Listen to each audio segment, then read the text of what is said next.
Continuando o nosso estudo sobre a relação importante entre a concentração e a intensidade do efeito coligativo, o que a gente tem que utilizar como ponto de partida?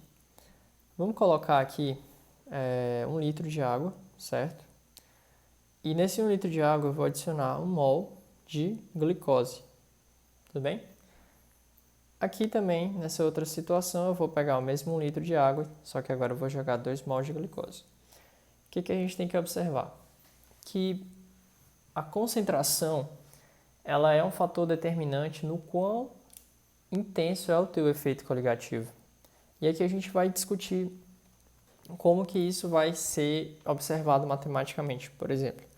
Então, o que acontece? A glicose, o C6, eu vou colocar até no canto aqui para ficar melhor. Então, a glicose, o C6H12O6, dá um zoomzinho aqui.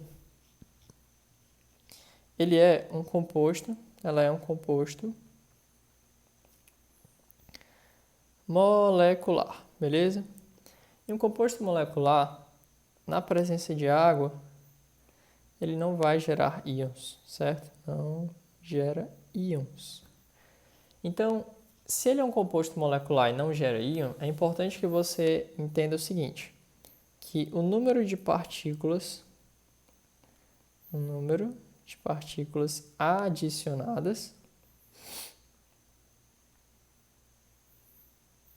vai ser igual ao número de partículas dissolvidas. Vamos entender isso aqui, só terminar de anotar. Número de partículas dissolvidas. Como assim, Wendel? Significa, por exemplo, que, eu vou dar só uma ampliada aqui de novo, que se você joga 1 mol de C6H12O6, que é sólido, e aqui a gente vai representar a água aqui como se fosse o processo de dissolução. Essa molécula aí, por exemplo, esse mesmo 1 mol de glicose, vai agora estar dissolvido. Ou seja, o mol que você adicionou, 1 mol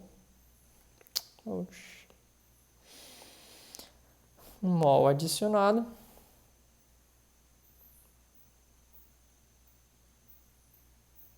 vai corresponder a 1 mol dissolvido. 1 mol de partículas dissolvidas. Essas partículas são as próprias moléculas da glicose. Então, eu quero que você entenda o seguinte. Aquele cara que ele é molecular, a quantidade que você jogar, por exemplo, se é 1 mol, se é meio mol, é o que vai estar dissolvido de fato. Guarda isso, porque mesmo que não ficar claro, daqui a pouquinho tu vai entender essa diferença entre o que é adicionado e o que é dissolvido. Mas, por enquanto, fica atento à seguinte proporção. Se eu tenho um desse cara, aqui desse lado eu também vou ter um, certo? Então, depois que ele passou aqui pelo processo de dissolução, continua sendo um mol, só que agora um mol de partículas dissolvido. Tudo bem, então vamos voltar para cá. Depois que a gente fez essa breve revisão sobre compostos moleculares e tudo mais, vamos entender o seguinte. Quando você formar essa solução devido à adição de 1 mol de glicose com 1 litro de água, a gente vai entender o seguinte. Como eu tinha comentado com vocês, por exemplo, a temperatura de ebulição da água, vou só colocar um pouco maior aqui, temperatura de ebulição da água a nível do mar, quanto que vale? 100 graus Celsius. Se eu for pegar a temperatura de ebulição da solução, por exemplo, que a gente chama de T', ela vai ser maior que 100 graus Celsius. É sempre assim, a temperatura de ebulição é sempre maior do que 100 graus Celsius. E aí vamos supor que a gente registrou uma temperatura, por exemplo, de 101,25 graus Celsius. 101 não, 100,25, que é o aumento não é tão grande. Então, 100,25 é maior que 100. Então, você define o ΔTE, esse ΔTE, que é um efeito coligativo, certo? Não esqueça disso, ele é um efeito coligativo que no caso é chamado efeito ebuliométrico, certo? Ebuliométrico. Então, nesse caso, esse ΔTE da gente aí seria igual a quanto? Você vai pegar a temperatura da solução, que é 100,25, e subtrair do solvente puro. Isso aqui daria 0,25. Ah, então quer dizer que esse é o famoso efeito coligativo, que nesse caso é o efeito ebuliométrico. Sim, exatamente. Aí tu ainda mais como é que eu ia saber que era 100,25? Isso aqui eu já estou trazendo para você. No futuro você vai aprender a calcular, tá? Mas enfim, eu quero que você entenda que esse efeito coligativo, que esse aumento observado de 0,25 graus Celsius, foi por conta de um mol adicionado, certo? Para o nosso exemplo.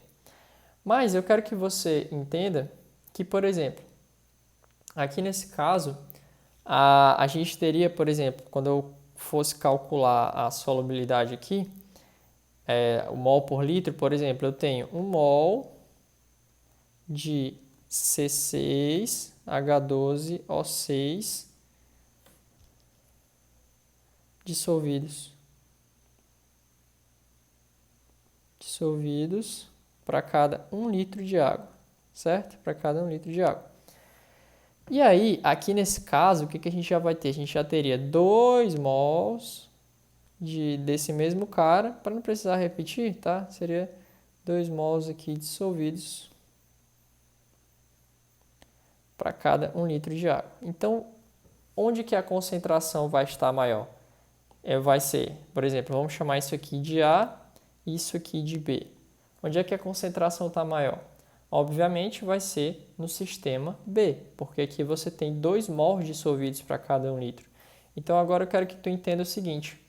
Eu tenho efeito coligativo para o A. Tenho efeito coligativo para o A, que no caso eu estou considerando o aumento na temperatura de ebulição.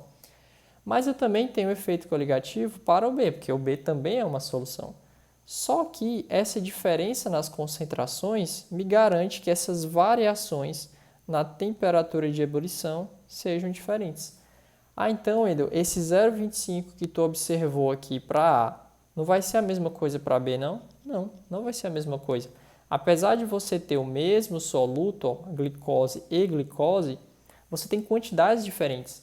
E é isso que você tem que aprender. Quantidades diferentes de soluto vão implicar em concentrações diferentes. E a gente viu que quanto mais concentrado for, mais intenso é o efeito coligativo. Então, eu sei que as variações na temperatura de ebulição são diferentes. São. Agora, eu também posso aqui, sem nem fazer uma conta, eu posso dizer tranquilamente que a variação da temperatura de ebulição no B é maior do que a variação da temperatura de ebulição do A. Por que, Wendel? Porque aqui ó, são 2 mols dissolvidos para cada 1 litro. Então você vai ter o quê? Você vai ter uma variação na temperatura de ebulição maior ainda, certo? Porque você tem que lembrar, essa variação é consequência da concentração. Quanto mais concentrado, maior é a sua variação de temperatura. Então não esquece, ó, toda hora que a gente for falar de efeito coligativo, qual é? É o efeito ebuliométrico, porque a gente está trabalhando com aumento na temperatura de ebulição. E aí a gente viu que, por exemplo, aqui na nossa situação hipotética, a gente tem 0,25 de variação para quando você adicionou 1 mol de glicose. Mas quando você jogou 2 mols de glicose, você não vai ter mais 0,25, você vai ter algo maior, tudo bem? Então, eu poderia dizer que o ΔTE do B seria igual a 0,5, ou seja, seria o dobro. Tá? Mais para frente a gente vai mostrar qual seria o raciocínio para isso. Tá? Mas enfim, assista esse vídeo novamente se ficar alguma dúvida. Esse conhecimento sobre compostos moleculares que a gente viu aqui nessa parte, se você tem dúvida, fala comigo, porque isso aí vem lá da química inorgânica, tá? Mas você aproveita, dá uma revisada e, enfim, o intuito é justamente colocar na sua cabeça que concentração influi no efeito coligativo e no caso aqui a gente começou discutindo compostos moleculares. Agora a gente vai discutir os compostos iônicos, beleza?